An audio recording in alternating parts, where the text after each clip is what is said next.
Israel bombardeou a faixa de Gaza, 20 pessoas morreram. Essa operação desastrosa e, como dissemos, injustificável, que termina com a morte de 25 pessoas assassinadas, eram jovens, eram negros, eram pobres residentes de favela. Foram mortos nos becos, nas vielas e nas casas de outras pessoas negras e pobres residentes da favela. Isso teria acontecido se acontecesse nos bairros da alta classe?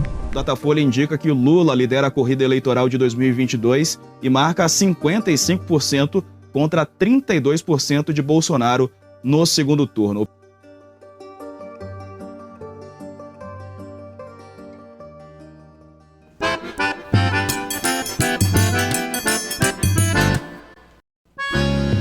Olá, companheiras, olá, companheiros, saudações petistas. Sejam muito bem-vindas e muito bem-vindos a mais uma edição do podcast Em Tempos de Guerra, a Esperança Vermelha. Hoje é sexta-feira, dia 14 de maio, eu sou Patrick e conduzo a conversa com vocês.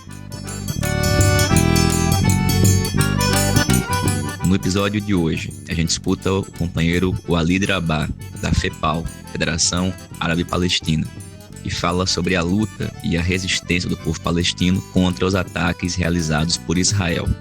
Rayane Andrade, professora de Direito da UEG em Goiás, comenta o 13 de maio e a chacina de Jacarezinho. E o companheiro Walter Pomar, do Diretório Nacional do PT, fala sobre o papel das mobilizações sociais na luta para derrotar a direita e também sobre os números da mais recente pesquisa Datafolha.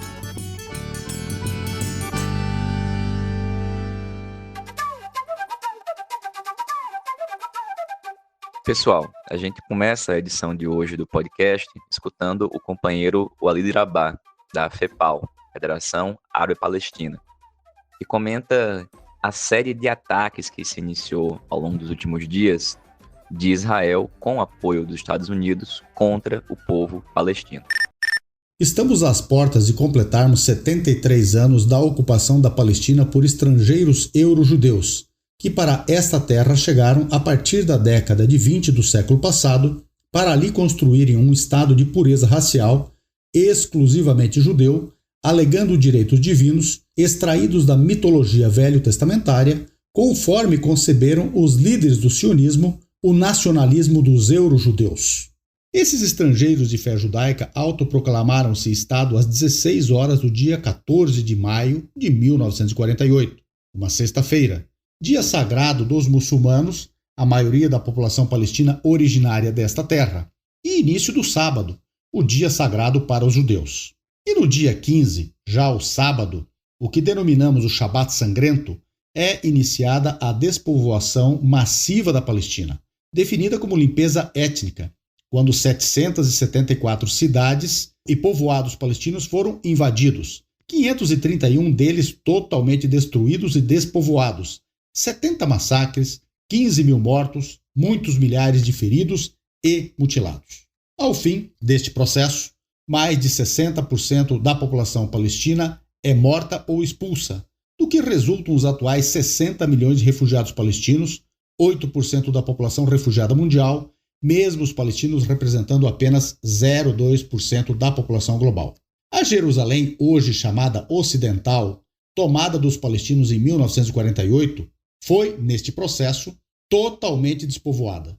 No limite entre a parte ocidental e a oriental desta cidade, de Jerusalém, fica o bairro de Sheikh Jarrah, agora famoso devido aos eventos destes dias em Jerusalém, em que já há centenas de mortos e milhares de feridos, entre leves e graves, em Jerusalém, noutras partes da Palestina e em Gaza, território ao sul e margeado pelo mar Mediterrâneo, agora sob fortíssimo ataque militar, injustificado e criminoso de Israel.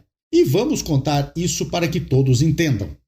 Tudo começou no início do mês sagrado de Ramadã, quando mais de 1,5 bilhão de muçulmanos no mundo jejuam, na maior parte do dia, durante um mês. Neste período, especialmente às sextas-feiras, os muçulmanos da Palestina vão à esplanada das mesquitas, em Jerusalém, na cidade velha e chamada Oriental, dentro de sua parte murada, para as orações. Eis que as forças israelenses de ocupação bloquearam o chamado Portão de Damasco, que dá acesso à esplanada das mesquitas. Tiveram início, então, as manifestações populares pacíficas. Depois de muita repressão, invasão da esplanada por colonos judeus extremistas, inclusive alguns armados, Israel reabriu o Portão de Damasco. E no dia 2 de maio, novamente violência israelense contra fiéis palestinos, desta vez vitimando os palestinos cristãos. Eles foram impedidos de acessar a Igreja do Santo Sepulcro, um dos locais mais sagrados para o cristianismo, local da sepultura de Jesus Cristo, por isso talvez o mais sagrado para o cristianismo. Israel os impediu de tomarem parte da cerimônia do fogo sagrado. E tudo ficou mais grave com a decisão do judiciário israelense de desalojar e tomar as casas de 4 famílias palestinas de Sheikh Jarrah. Por si só, isso é absurdo, posto que, pelo direito internacional, é ilegal um judiciário da potência ocupante decidir sobre a população e o território ocupado. E Jerusalém, de acordo com a ONU e o direito internacional, é território palestino ocupado. Mas o que é Sheikh Jarrah no contexto da ocupação israelense da Palestina e do processo continuado de limpeza étnica? Há neste bairro habitantes desde milhares de anos. Sua atual configuração tem perto de 1000 anos ou mais. Os palestinos sempre residiram ali. O drama destas famílias, porém, é especial e mais recente e está ligado diretamente aos crimes de Israel. Essas famílias foram expulsas de suas terras, casas, negócios, cultivares e, em 1948, foram tornadas refugiadas e se alojaram em Sheikh Jarrah, onde adquiriram seus títulos de propriedade. São cerca de 20 famílias ao todo.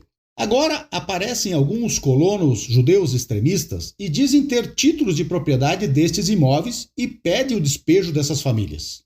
O drama de 1948 se repete identicamente contra, novamente, famílias vítimas da limpeza étnica de antes. E, novamente, para alojar em seus lugares estrangeiros beneficiários do processo planejado de despovoamento da população palestina originária, tal qual aconteceu antes. Outros palestinos moradores ao sul de Jerusalém, no bairro de Siloam, enfrentam o mesmo processo. Então surgem as manifestações populares contra o despejo dessas famílias e toda a violência que aí estamos vendo. Em meio às manifestações pacíficas surgem, primeiro, colonos extremistas e atacam esses manifestantes. Invadem mesquitas e igrejas, as depredam, as incendiam. Isso ocorreu em 8 de maio, última sexta-feira do mês sagrado de Ramadã, por exemplo, da forma mais violenta. Claro que isso teve apoio logístico das forças estatais israelenses de ocupação, que reprimiram os manifestantes palestinos e não os judeus extremistas. Ao contrário, os protegeram. Assim, tivemos a atual escalada de violência.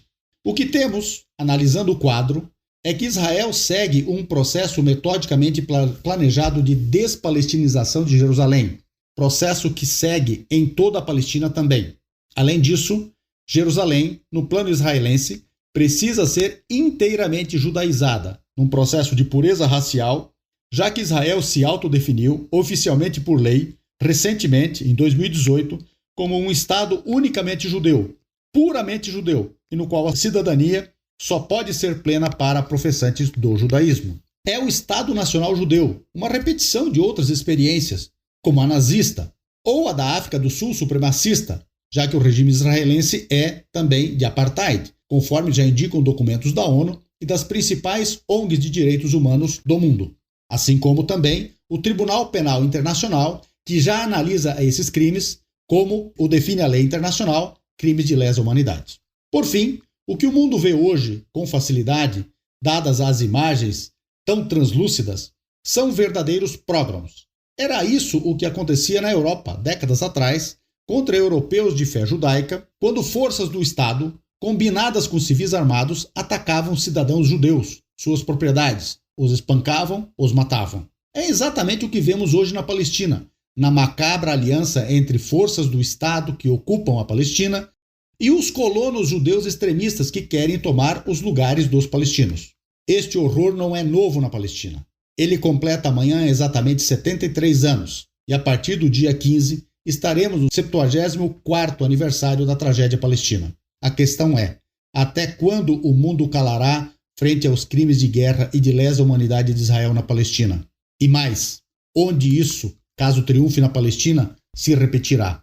Precisamos refletir sobre isso. Precisamos frear o genocídio na Palestina. Precisamos frear o regime criminoso, assassino, de apartheid, genocida, de limpeza étnica de Israel. Palestina livre, sempre. Obrigado, Alid. Até mais, companheiro. Gente, ontem foi 13 de maio, data que marca a abolição formal da escravidão no Brasil. Uma falsa abolição e completamente inconclusa e incompleta. Sobre esse assunto e também sobre a chacina de Jacarezinho, ocorrida na última quinta-feira da semana passada, a gente escuta agora a companheira Rayane Andrade, que é militante do PT, também é professora de Direito da UEG, lá em Goiás. Olá, Patrick. Olá, ouvintes do podcast Esperança Vermelha. Quem fala é Rayane Andrade, eu sou militante petista, sou professora universitária e pesquisadora da questão racial. Bom, Patrick, a gente passou por um 13 de maio que certamente ficará na memória, não só por ser mais uma data de organização do movimento negro de denúncia à discriminação racial e que rememora a falsa abolição e o processo de desumanização da população negra, mas foi marcado por uma presença muito importante desse setor, desse segmento, das esquerdas populares e democráticas de volta às ruas. Esse encontro, não é, que tanto nos angustia, não só pelo período que a gente atravessa de crise, né, sanitária explícita, mas também pela continuidade do extermínio da juventude negra e da população negra nas comunidades e nas periferias. É óbvio que a chacina que acontece no Jacarezinho até o momento, né, tem 29 vítimas confirmadas, é apenas mais um capítulo da trágica história que marca os passos da população negra neste território. A gente chega em 2021 carregando todas as marcas do processo profundo enraizamento do racismo e, obviamente, né, da lógica escravocrata pela qual o Brasil foi erigido. Então, esse reencontro da população dos setores de esquerda nas ruas, em virtude do que aconteceu no Jacarezinho, reforça ainda mais a centralidade que a pauta racial deve ocupar na nossa agenda.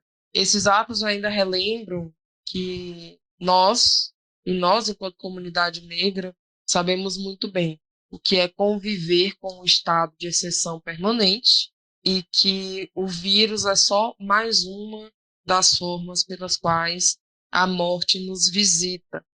Cumpre lembrar que nesse processo da pandemia somos, né, o menor percentual de pessoas vacinadas, ao passo que constituímos a grande maioria daquelas e daqueles que se foram por conta de uma doença evitável e pela omissão e ação do governo Bolsonaro. Então é muito importante, Patrick, o sinal que essas manifestações nos colocam.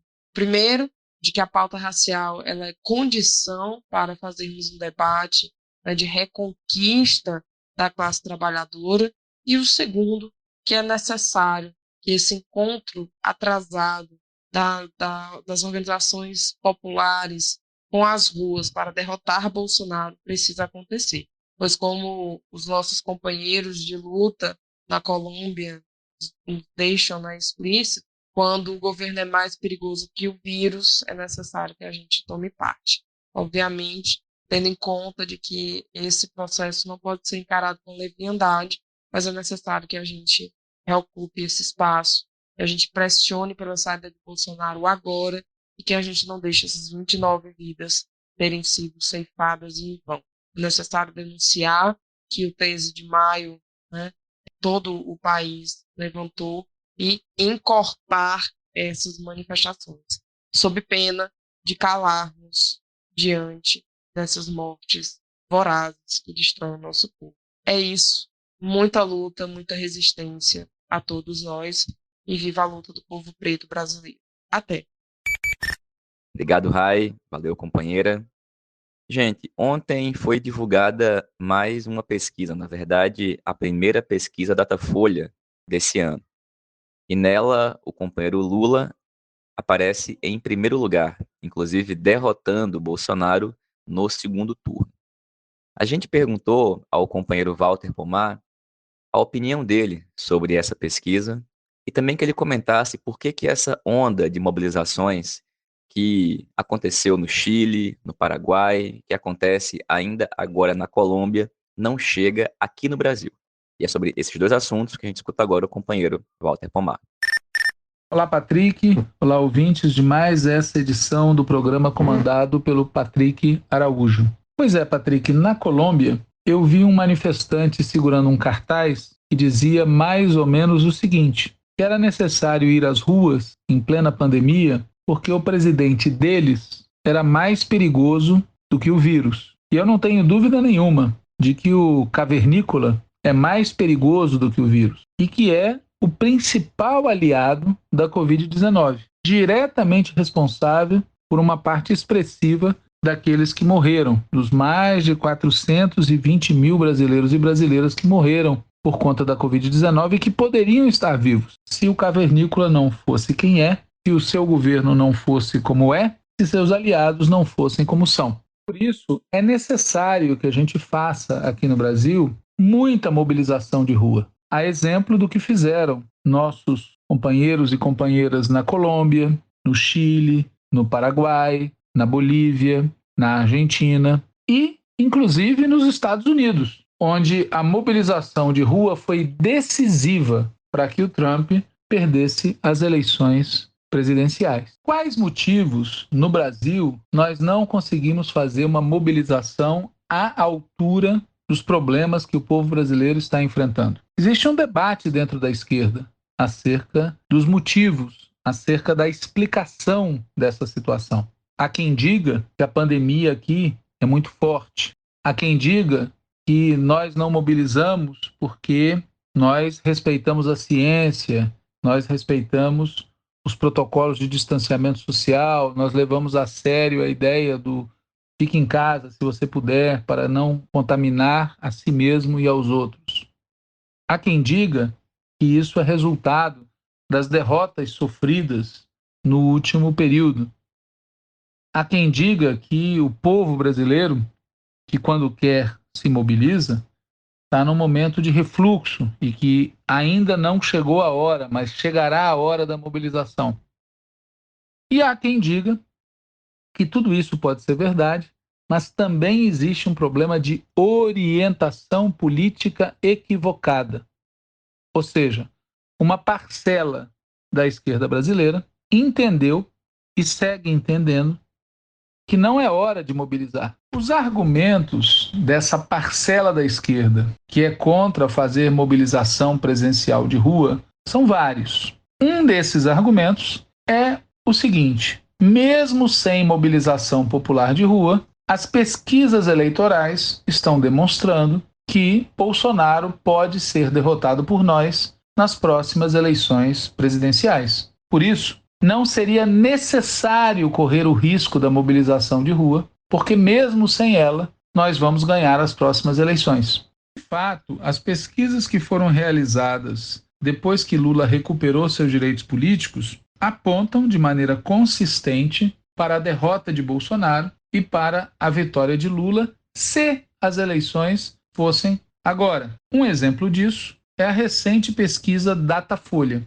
A pesquisa Datafolha, diferente de outras que vinham sendo feitas por telefone, a pesquisa Datafolha foi mais tradicional na coleta de dados e, por isso, refletiu melhor a opinião popular. E diz a pesquisa Datafolha que 54% não votaria em Bolsonaro de jeito nenhum e que, portanto, quem for ao segundo turno contra Bolsonaro tem enorme chance. A pesquisa diz também que, se a eleição fosse hoje, quem iria ao segundo turno seria Lula. E mais, iria em primeiro lugar, porque, segundo a pesquisa Datafolha, Lula teria no primeiro turno 41% dos votos contra 23% de Bolsonaro. E no segundo turno, Lula teria 55% dos votos contra 32% de Bolsonaro. Obviamente, esses resultados são usados por quem acha que nós não devemos fazer mobilização presencial de rua. É como se eles nos dissessem: não é necessário correr esse risco, nós podemos ganhar as eleições sem isso. Veja, hipoteticamente falando, em tese, poder quase tudo pode. Mas atenção, as eleições não são agora, o nosso adversário principal não está morto, nós temos outros adversários além dele e muita coisa pode mudar daqui até a eleição presidencial. E, acima de tudo, vamos lembrar que em 2018 nós também liderávamos as pesquisas. E a classe dominante não hesitou em nos tirar do caminho. E se nós não tivermos força popular organizada, eles podem tentar fazer isto de novo. Para começo de conversa, a gente não deve subestimar o nosso adversário principal. Bolsonaro, segundo o Datafolha, teria 23% de votos no primeiro turno e 32% no segundo turno. Levando em consideração a desgraça que ele causa ao país, não são números pequenos.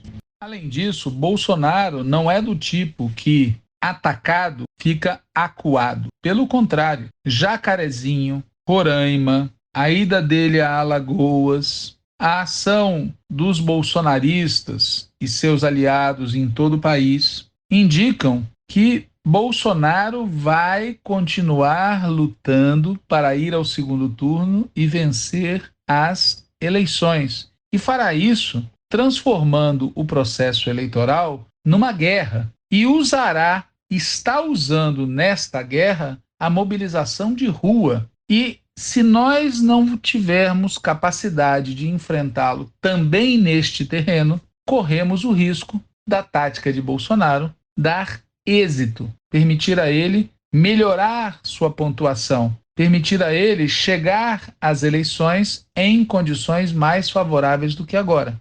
Nós também não devemos subestimar a classe dominante brasileira. A classe dominante brasileira está satisfeita com os resultados econômicos do governo Bolsonaro. E a satisfação se verifica nos balanços dos bancos, nos lucros do agronegócio, no dinheiro que eles estão ganhando. O motivo de insatisfação da classe dominante com Bolsonaro é político, não é programático, não é econômico e social. E a insatisfação política da classe dominante com Bolsonaro não vem do fato dele ser tosco, agressivo, antidemocrático e terraplanista. Não.